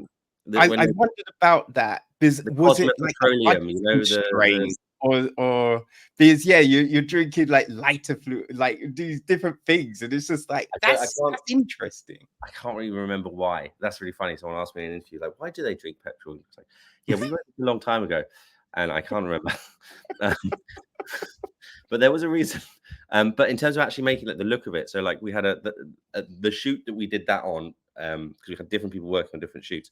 Carlotta was the production designer, and so we paused for lockdown, so we started the film, and then we had to basically, because we weren't big enough budget to do everything safely, so we had to pause much longer than other people did because we couldn't have the infrastructure to not, and it wasn't worth. I wasn't, me and the producer Louisa, we weren't willing to risk anyone's, whatever. So lots of pausing, but we did different shoots, and we went back to get this pickup shoot. Carlotta's at, but during lockdown, we were like, how are we going to do this? Like, so there's bubbles, the glass. We wanted the glass of drink to be like as if it had like chemicals like bubbling around inside it. And then I was in lockdown. I was on my phone, and like on Instagram Reels, there was this mum in America showing us how to make a lava lamp for her kid, and it was like, here's how to make a lava lamp for your kid, and here's like food dye, and then so she's got this food dye, and she's got these like Alka-Seltzers, and she's got like vegetable oil, so all stuff you've got maybe at home, and she makes this lava lamp, and I'm like, you know what, that could be our Cosmo Petroleum's, that could be our drinks. So, and then obviously to get from that to what we actually had is a lot of work and a lot of talent. So all I did is just go to Carlotta, like, here's an Instagram reel. That could maybe be something like that. We could start with that. And then she, really rolled with it and, experimented with different dyes and different concoctions of stuff. And then I was like, those drinks, I think they look really cool, for example. And it's like stuff like that where, I have no idea how a bigger budget movie would do that, but I just don't know if they would do it with. Maybe they would do it with vegetable oil and Alka-Seltzer and food dye, but no, I mean, there's probably the effects, fancier chemicals that they would have been like, go to this place and get us this. You know what I mean? It's like super expensive, but it like gives you this effect, and it's just like where on a budget figure you're using baking soda to do the same thing. You know what I mean? Yeah. But yeah, it was that other visual element that gave it that unique DNA that you don't always see in a film, because it's always, when you oftentimes you'll watch a fantasy film and they'll go, this isn't a fantasy world, but you see people go to this fantasy world and they're drinking beer and they're eating sandwiches, and it's just like, but that's what everyone does. Right? They're just doing that. So they're doing the same thing as I would do, but it's meant to be this fantasy unique world. So when you see someone do this, add this new dynamic to it, that's always like, nice. I like that. Yeah. And when you're writing with someone essentially like an old friend from school, you get a bit like silly. You just have ideas like, what if this? What if this? And you don't stop each other. What if they just drink petrol? Yeah, that's good. Yeah, no, I really like, and another thing, just the animation. There's another thing kind of reminding me of. Have you seen the Lord of the Rings cartoon film? Oh, I'm not sure I have, but suddenly I had some memory of maybe my brother showed me this. But tell me. Oh, I love it. Like, and I think my girlfriend is one of the only other people I know have watched it.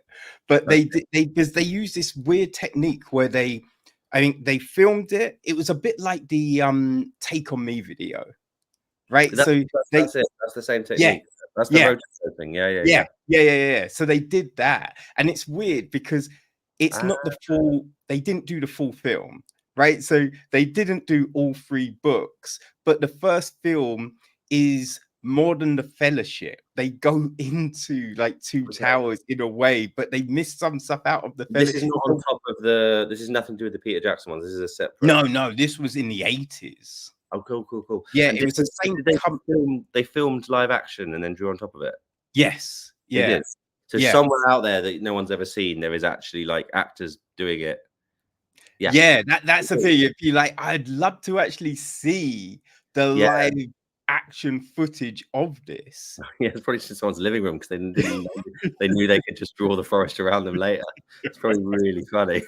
It was the same company that did the Lion, Witch, and the Wardrobe Oh, cartoon. okay. Yeah.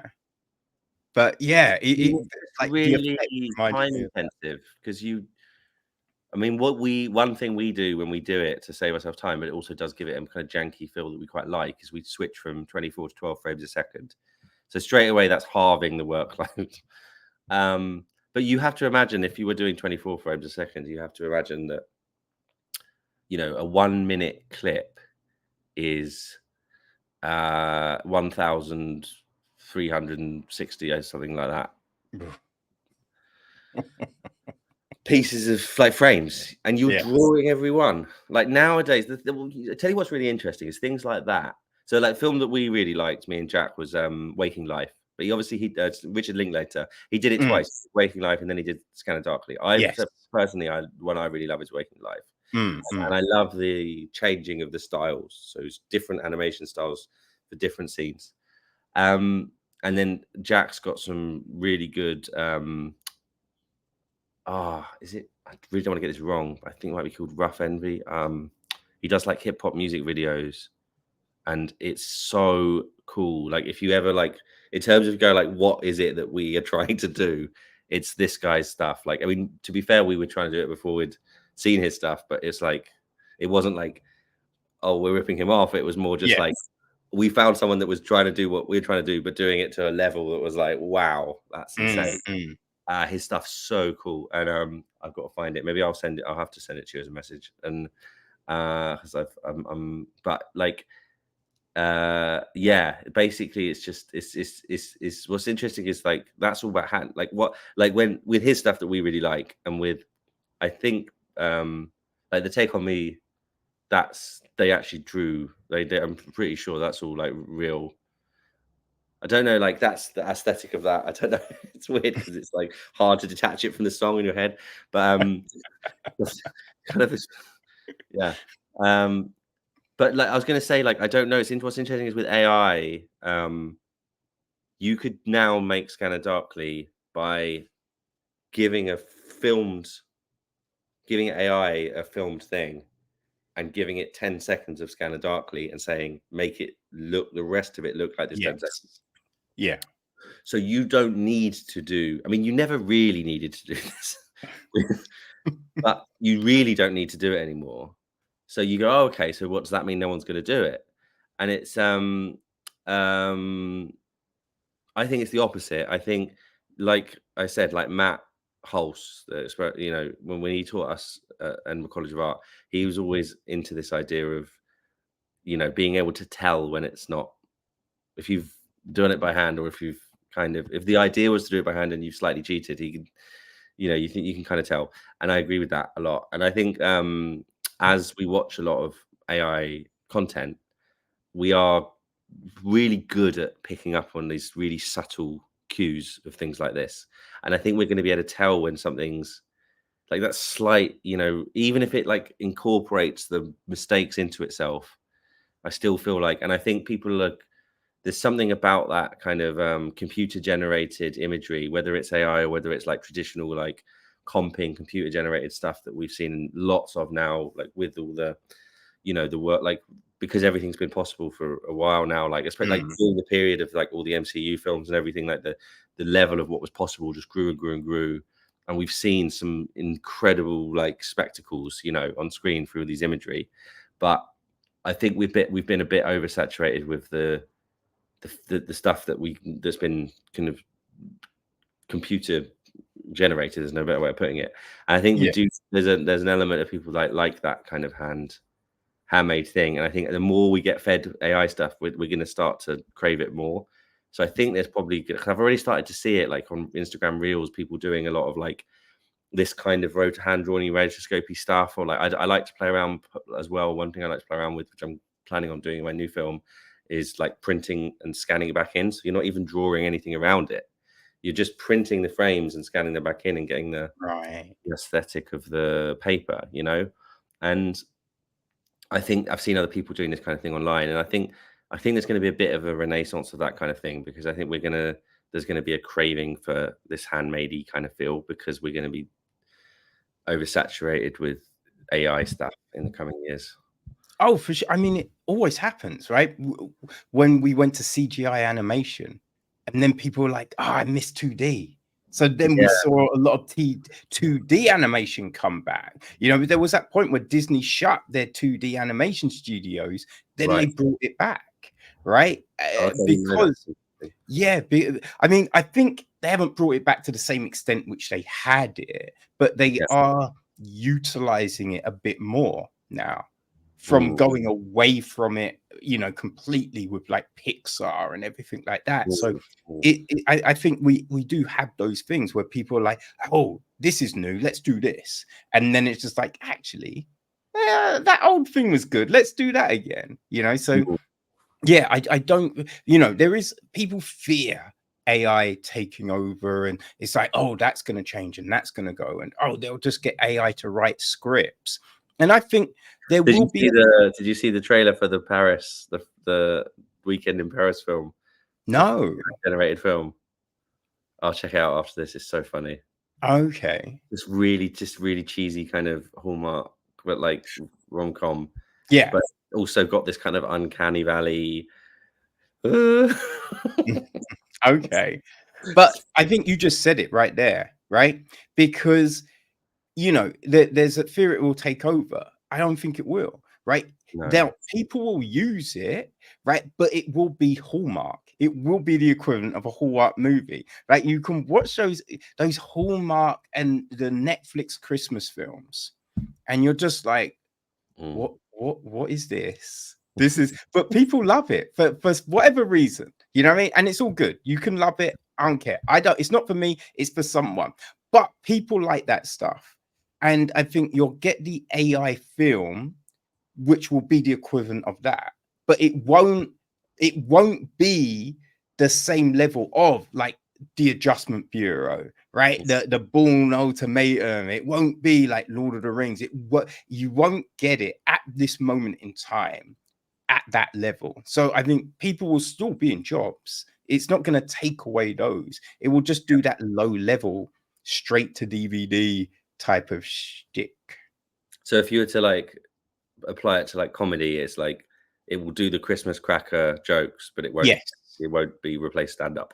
Yeah, exactly. It's not going to be able to create this layered joke where you're, you know, that you come back to that tag at the end, and it's just like, oh, it's like that Street Countdown episode of the IT Crowd, where it's all about Mac and Windows, and it just ends on that stupid Windows joke. But because it's like that tag on everything we see, you're laughing, but it's such a dad joke. It's so, oh my God, but it's so funny because it's been structured and layered all the way through. And AI isn't going to do that. They're not going to be able to find that nuance. I don't believe. No. No, it's crazy, the tools. As a filmmaker, it's like, wow, it's exciting in a way. There's like, I just been using on a job. I just used a vocal remover, because there's a lot of the time when you're like, you get sent some material, and you're like, well, you know, if you're doing like a corporate video job or whatever, and you're like, you get sent material by the client, and you're like, well, there's background music. Obviously, I can't use that. Yeah, but that's just how it's been for, you know, forever. And then that's changed. Vocalremover.org, plug it in, get the audio without the music. I'm like, whoa, it's a game changer. Yeah, I remember hearing about it. There's that film, it came out, oh god, I think it was a couple of years ago. I don't think it was last year. I think it was 2022. Called Fall, about the two girls that climbed that weird telephone tower thing in the desert. Oh yeah, yeah. So the company that made that film, they've got this other company that is going to be using AI to dub films. Oh yeah. And I'm like, you know, I'm like, that's great, because for me, my eyesight is terrible. like terror. I can't see subtitles.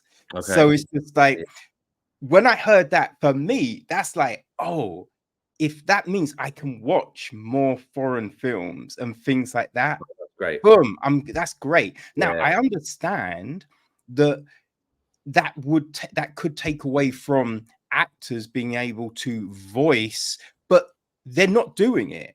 And that's the frustrating thing. So if I can use some software to be able to watch a film, that's really helpful.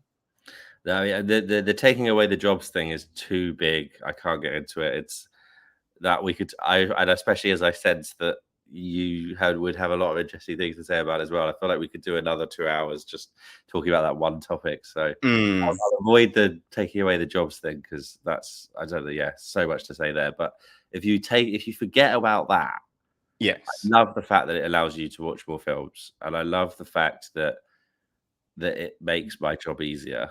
And but also like things like you said, your dubbing example is a great one. I think it's a perfect example, because it's like it's not really kind of creative. Like what I've always thought the dubbing thing is absolutely wild, because you on set with the actor, you're like, sorry, you said the word very, very slightly wrong. Can we do it again? And then it gets dubbed. You're not anything to do with it. I'm not involved in the dubbing of Bystanders. I've just got actors all around the world, because now we're selling it around the world, just doing the lines. I have no say in how they're saying them.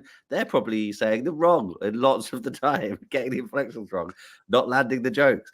I have got no say in it. So from a creative point of view, I don't love the whole dubbing thing, because I find it really weird that you put so much effort into the performances and then they just get redone, or half of them, the audio element gets redone. yes, You know, if you were blind and watching the Bystanders, that's the whole film. You know, it's the audio's is such a huge part of it. So I just find it really weird that it's just like, oh, just someone else will just do it without any involvement in the director. So maybe, I don't know, maybe on bigger films, maybe the director does get involved, but I was not been involved at all in any of the dubbing. So with this AI, the one that you're mentioning, because I've been told about this as well, you get the actor's voice, but in another language. So they even put the inflections and everything. And which is fascinating. It's really fascinating, but also that process, I could then be given that, even if I don't speak the language, I could kind of try and, I don't know. I feel like it just does kind of, maybe creatively, that's like, it's not so bad.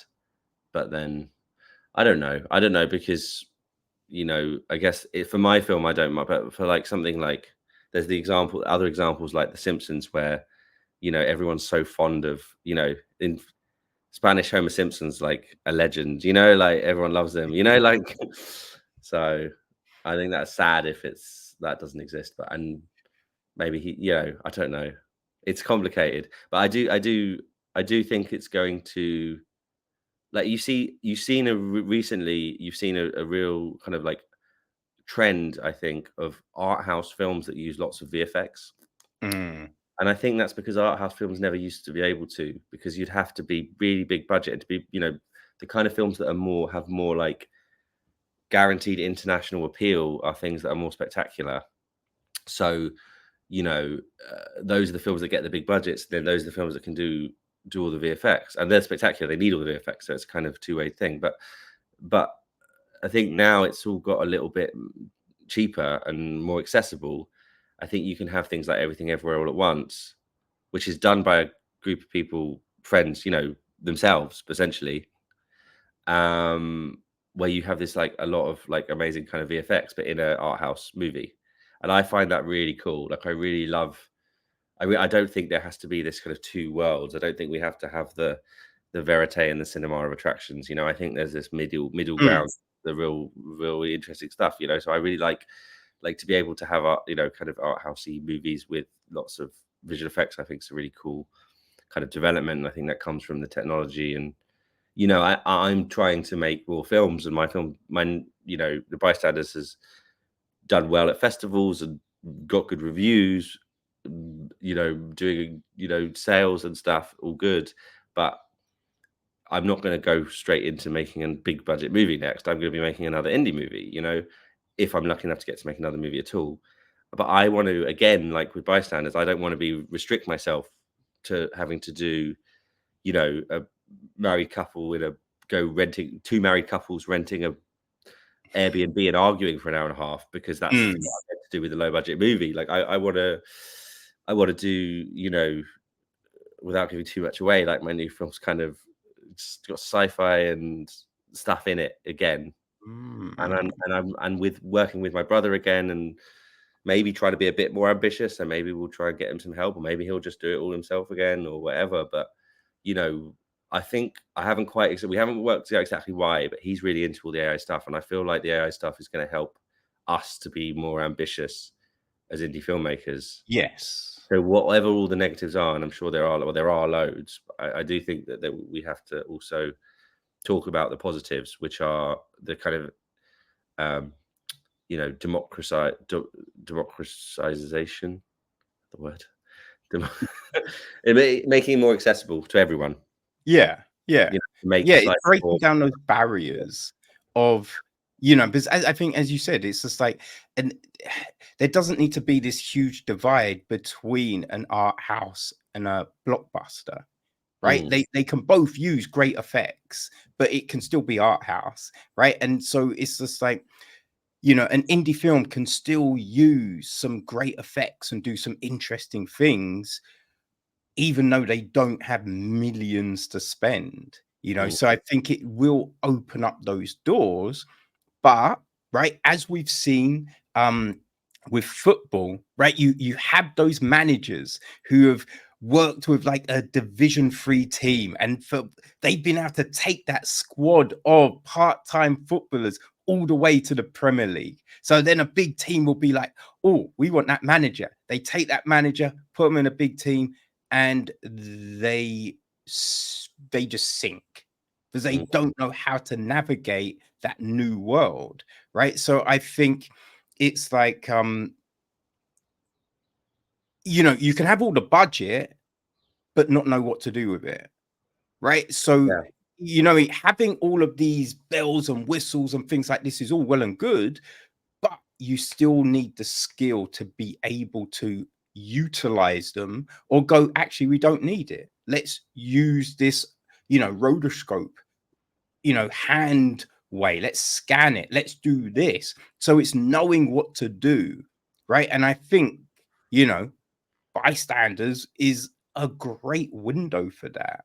You know, I do think it's a film that's going to, you know, rocket you to that next level, because it's the skill that's on display. And you know, it's actually, I said it in the review, it's not just because you're in front of me, but actually just watching it.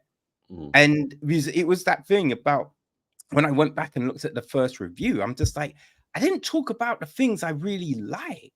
You know, I moaned about stuff which wasn't really a thing, you know. And I was it's just, but there's nothing you can moan about that I haven't already.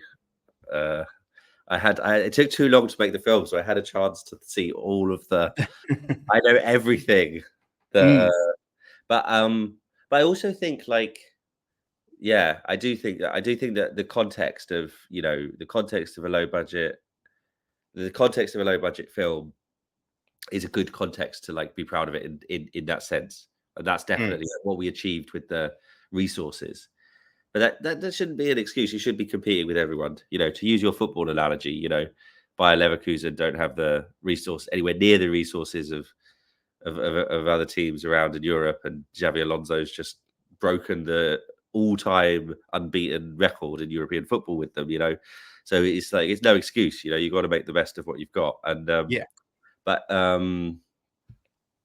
yeah, I think the that in that context, but I also think that there's an element of, like you're talking about with the, you know, what I got from, you know, your kind of feedback and analysis and everything like that is, like, I edited this film called Lucid, which was about dreams. And I think because everyone's really interested in dream, I actually really like the film. I think Adam Morse directed a really good job. He's got a cameo in Bystanders actually, and some of the reviews were positive and some of them were negative.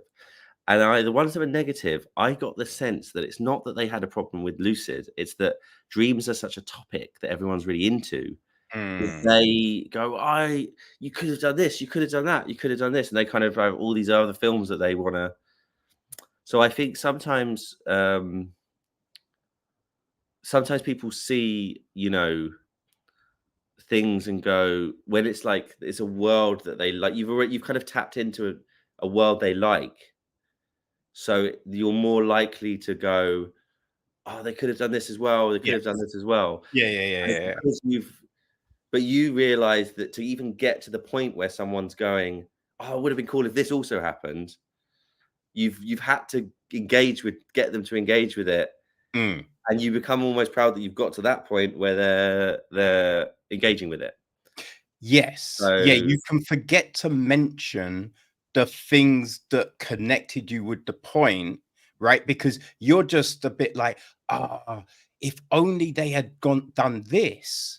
But you liked it to the point where you wanted them to do that extra bit for you. You know what I mean? And sometimes you forget to mention the thing that you like. You forget to mention the foundation of it that worked for you, and you just concentrate on the thing that at that moment in time didn't work. Yeah. And yeah, I don't know what my own kind of analysis would be, but I would say, I would say it's like, it's fun rather than profound, I guess. I don't know. I don't want to be mean on my. I don't know, but like, is that a bad thing? I don't know, but No. and again, I'm not sure this is a bad thing, but I think it could be said to be a bit childish at times, a bit puerile. I think, but that's because it was two old friends being silly and writing a film and making a not really checking ourselves, just kind of yeah. But then I think doing it in that way, and then everyone who works on the film, a lot of them are really close friends of mine, or there's a lot of my family are involved as well. My dad did the score, my brother did the VFX. I think it has a kind of there's a warmth that I think comes from that. I think. Yeah. No, for sure. And the thing, when you look at life, right, are you always having conversations about the political state of things, right? Are you always going, you know what, I really wish that they would do more about this issue. It's really grinding my gears. And then it's just the next conversation is, well, you know what? The political state in France is terrible because no, sometimes it's just you wore that t-shirt. What the fuck is wrong with you? You know what I mean? You're joking around. You know what I mean? So I think having a film that is fun, right? It is kind of quirky. That's good because you don't always have to be going, what are the big issues? Yeah. I need to focus on that. And also, there's a couple of things I'm not sure, I'm not sure. I don't want to to try and be political just for the sake of it, but I do have views. I feel like there is a kind of a politics that me and Jack share, which is almost unspoken, which is a kind of live and let live thing, and I think that kind of seeps through the cracks, but it's definitely not overt. And I think on a political level, there is a kind of political way you can look at it. I think. It wasn't talked about with me and Jack, but I think it was kind of went unsaid, which was that we were living in a time. We wrote this when Boris Johnson was Prime Minister. We're living in. This is a film about the people that are meant to be in charge of us being lazy, irresponsible, self-serving, and drunk. And we were living in a time where we had the Boris Johnson government. I don't think that's a coincidence, whether we meant it or not. So you could, even if we're not making a political point per se, I doubt anyone will ever do this, but if anyone was to be analyzing it from a socio-political point of view in 20 years time going, what does this tell us about 2020 or whatever? You could say, well, that was the vibe. That we felt like the people that were meant to be in charge of us were very irresponsible and not had our best interests. Now there's a question of like, okay, well, if you want to make that point, that's not in there. That's just if you were to analyze it, which no one would. But then you go, okay, well, could you make a film that is more overt with a political message and kind of has a bit more depth in that kind of regard? And I think I would want to, but I'm kind of glad that I didn't with my first film. Yeah. And the metaphor that I give is it's like learning a new language. It's if your in-laws are French and you're learning French, but your French isn't very good, it's not a good idea to have a political discussion with your father-in-law because you'll get it wrong. Mm-hmm. It's touchy. So if you're a first-time filmmaker, I wasn't confident enough. In hindsight, maybe I could have done it and got away with it, actually, because I actually think I was able to control the pieces on the board more than I knew I would. But I don't think I had the confidence before I'd made this film that I might get it wrong. So if I did something about zeitgeisty or political, about anything like anything kind of, what I mean, anything kind of important or real or not that's too much of a broad, but anything, yeah, let's just say political. If I do anything about political and you're like, am I articulate enough in filmmaking, or could I get it wrong and then let myself down and it'd be cringe, or even worse, be offensive, so you kind of stay clear, or I kind of stayed clear from anything that you could get wrong in that sense. Well, to some extent, because I think that's also the case with not just political, but also the case with kind of personal and emotional stuff as well. I think there's an element of wanting to learn the language and wanting to make sure that you're how ironic, articulate enough to get your point across so you're not misunderstood before making something either political or very personal or very emotional, because you'd rather not do it than do it and get it wrong. So no, that makes sense. I think that's where, but I also like comedies and fun movies, and like I have a dual kind of I have a dual taste in movies. There's definitely a lot of, and it's quite a lot of the time. I mean, I watched Anatomy of a Fall last night. I don't know if you've seen that incredible movie. Absolutely. No, I wanted to watch it. Definitely watch it. Subtitled. It's subtitled. True. But you have to be in a certain mood. There's stuff that happens in that you're like, oof. You have to be in a certain mood, but it's absolutely incredible. Definitely worth it. And I can't stop thinking about it, actually. It's really, really, really good. But there's a lot of the time where you just want to watch something a bit fun and silly.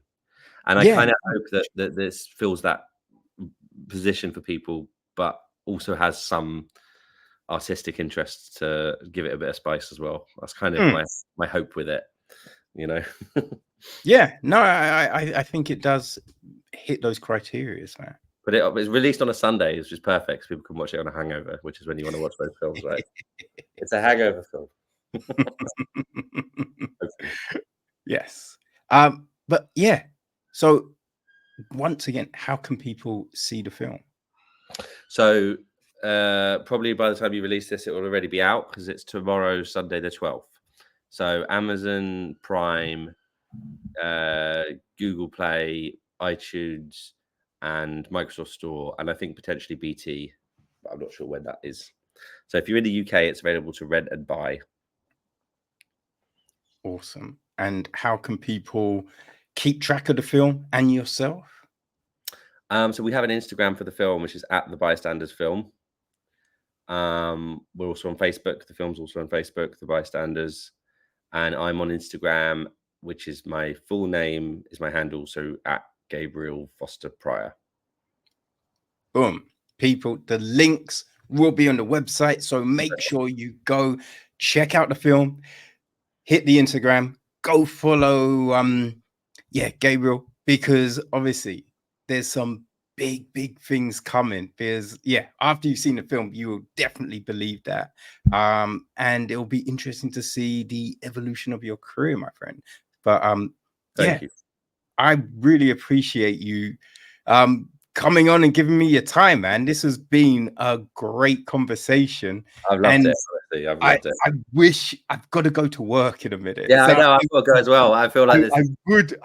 I'm just like, God damn it! I wish I wasn't working. I just want to continue this conversation. But no, it's been great. I really appreciate the time.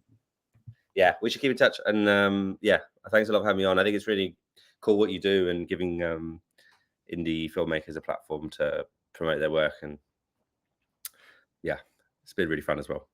Thanks, man. I mean, well, you put all that time into making something. I just want, you know what I mean, to be able to have that conversation where you get to talk about everything that went into that process, you know, and I just don't think you can do that in 15 minutes, you know what I mean? So it's just, yeah, I'm glad you've enjoyed the experience, man. Cool. Awesome. Cool. Well, oh. No, I was just going to say thank you again. All right, awesome, man. People, go check out The Bystanders, go follow Gabriel, and, you know, enjoy your film watching. Peace. Thanks, man.